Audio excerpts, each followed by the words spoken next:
Bonjour et bienvenue à tous dans cette deuxième partie de Demain à la Une. Les négociations ont duré près de 2 décennies. Un accord a été trouvé en mars dernier et finalement, le traité tant attendu pour protéger la haute mer et la biodiversité marine va enfin être adopté officiellement à l'ONU la semaine prochaine.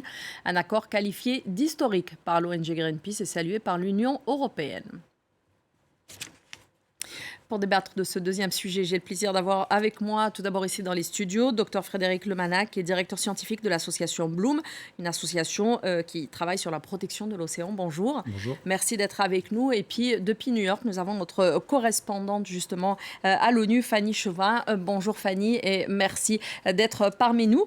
Dr Frédéric Lemanac, donc je vais commencer tout d'abord avec vous. On parle de ce traité, d'un traité historique, un traité qui va protéger les espaces marins qui ne le sont pas encore. Tout d'abord, qu'est-ce qui est protégé aujourd'hui? C'est quoi l'état des lieux aujourd'hui?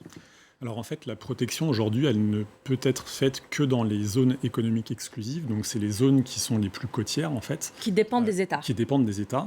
Et ce qui était en haute mer, donc au-delà de cette zone sous juridiction nationale, ne pouvait pas être protégé. Donc là, ce nouveau texte devrait théoriquement permettre de mettre en place des aires marines protégées en haute mer.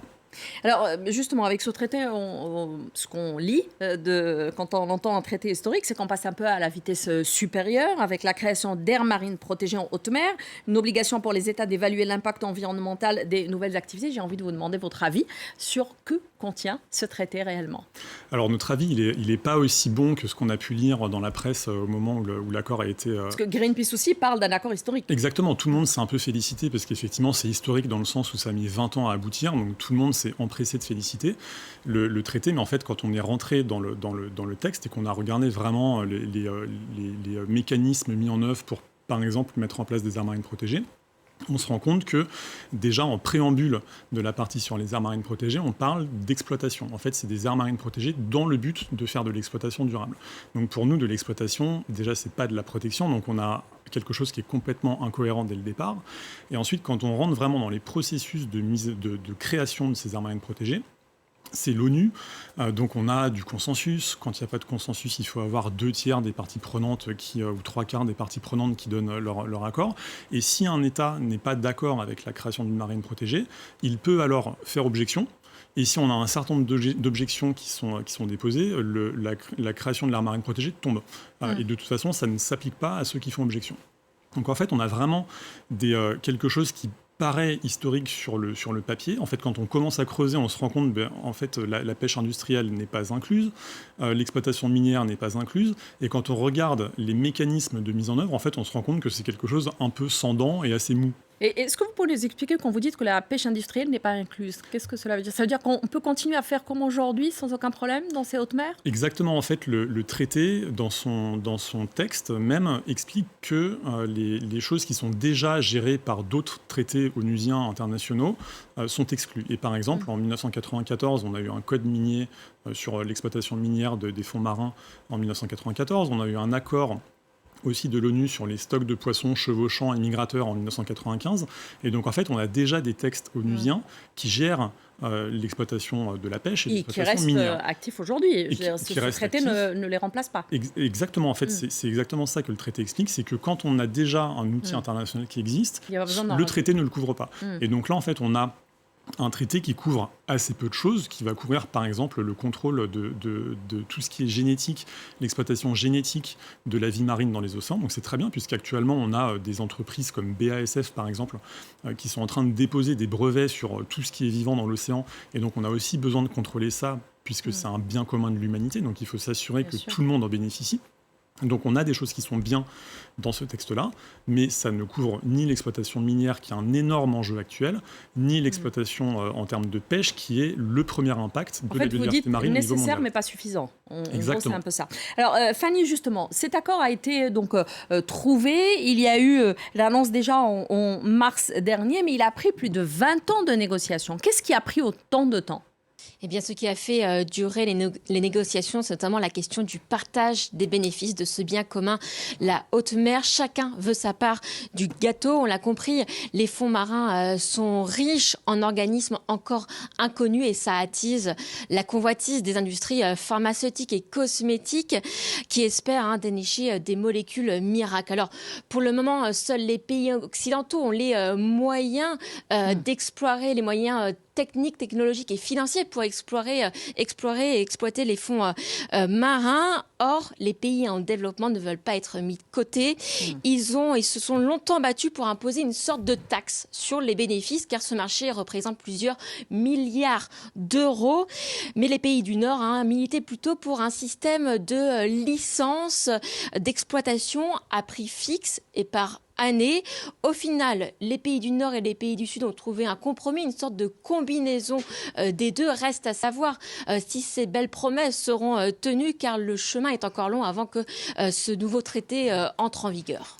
Alors justement, en parlant d'entrée en vigueur, quel est le processus normal? Une fois qu'on a signé un traité, il y a la ratification des États, ensuite la mise en application. Tout ça est censé être fait en combien de temps?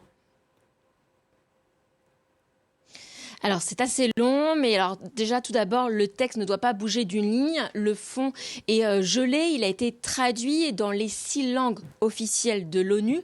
La semaine prochaine, il sera adopté ici à New York par les États membres. Chaque pays va le signer, mais cette signature, c'est seulement une promesse d'intention. Le texte n'a pas encore de valeur juridique.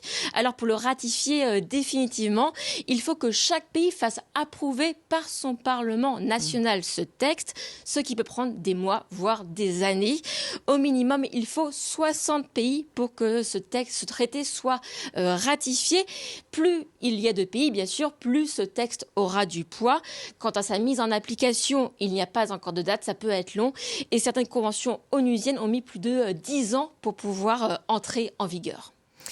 Alors, docteur Lemanac, aujourd'hui, on parle malgré tout d'une avancée avec ce traité, mais qui en serait le garant? Qui sera le garant de son application? Qu'est-ce qui va se passer si quelqu'un viole, par exemple, ce qui est dedans? Alors, normalement, il y a des garants au niveau international. L'ONU a aussi son tribunal de la mer. Donc, normalement, on peut s'assurer que ce traité est respecté. Mais bien sûr, ce sera aussi la volonté des États, comme pour tous les traités, toutes les conventions, tout ce qui peut être signé au niveau régional, international, mondial. C'est une question de volonté politique. Ce qu'on a vu sur le traité de la haute mer, c'est que la France a créé, par exemple, une haute ambition, un groupe de haute ambition lors du sommet que Emmanuel Macron a tenu à Brest en 2022. Et en fait, le secrétaire d'État à la mer, Hervé Berville, a annoncé, par exemple, que la France était contre l'arrêt du chalutage de fond dans les aires marines protégées. Donc ça donne un petit peu, si vous voulez, l'idée qu'on a en France, en tout cas de la haute ambition. En fait, c'est pas beaucoup de protection, clairement pas. Donc malheureusement, si on n'a pas des États qui vont vraiment prendre au pied de la lettre et aller plus loin que ce qui est demandé par ce traité-là, on n'aura pas grand-chose en termes de protection de la biodiversité au niveau mondial. Ce que vous disiez tout à l'heure, c'est qu'il y a quand même plusieurs lobbies qui sont concernés, qui finalement se félicitent aussi, parce qu'en 20 ans, on a peut-être réussi à dégraisser un maximum le traité pour qu'il soit acceptable de tous. Bien sûr, et d'ailleurs c'est explicité dans le traité, par exemple page 7 du traité, il est mis noir sur blanc que la pêche n'est pas incluse dans ce traité-là.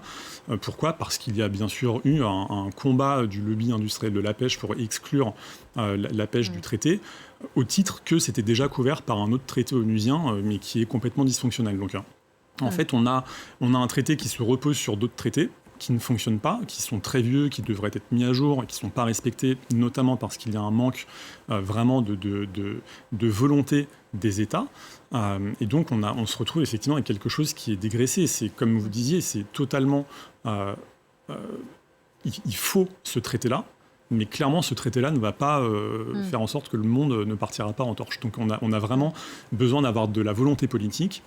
Actuellement, on ne l'a pas. Il y a vraiment des discussions qui sont très très intenses au niveau européen avec une loi qui s'appelle la restauration de la nature. On a la droite et l'extrême droite qui se sont alliés avec les libéraux au Parlement européen pour complètement torpiller ce texte-là qui est d'une importance majeure au niveau européen. Donc on voit très bien que actuellement, on est plutôt sur des demandes de pause environnementale. M. Macron l'a fait, le Premier ministre belge l'a fait. Et donc, on n'est pas du tout sur quelque chose qui est ambitieux au niveau international. Donc, on se félicite d'avoir des accords parce que c'est bien de dire qu'on a... C'est pas encore une priorité, en tout cas, pour beaucoup de pays. Vraiment pas. Alors, j'ai envie de savoir aussi, parce que Fanny en parlait tout à l'heure, par rapport aux pays les plus pauvres, on va dire... Qu'est-ce qui est prévu justement pour pouvoir au moins les compenser s'il y a des choses qui se passent autour d'eux, mais surtout comment les aider? Parce qu'on a parlé tout à l'heure des études d'impact environnemental, c'est quelque chose qui coûte de l'argent. Comment financer tout ça?